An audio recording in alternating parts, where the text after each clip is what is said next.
తల్లి లేదంటారు, శివుడికి తల్లి లేదంటారు. తల్లుంటే జడలట్లు కట్టనిచ్చేనా? తల్లుంటే పులితోలు చుట్టనిచ్చేనా? తల్లుంటే విభూతి రాయనిచ్చేనా? తల్లుంటే శ్మశానాల తిరగనిచ్చేనా? తల్లి లేదంటారు, శివుడికి తల్లి లేదంటారు. తల్లి లేని శివుడే అంతటి గరుడైతే తల్లున్న శివుడు ఇంకెంతటి గరుడవునా? తల్లి లేని సుకుమారుడు ఎంతమందికి గొప్పవాడైతే తల్లుంటే ఇంకెంతటి గొప్పవాడగదు సుకుమారు. పద నాన్న, బయలుదేరు. ఉంటాను. నువ్వు కూడా రావచ్చు కదరా. నేను రాను.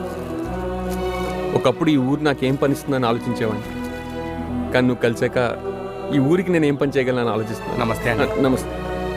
ఎక్కడికి వెళ్ళినా చేతులు దండం పెడుతున్నారు సుక్కు, నీ వల్లే. ఉన్నోళ్ళు ఇంతకన్నా ఏం కావాలి సుక్కు?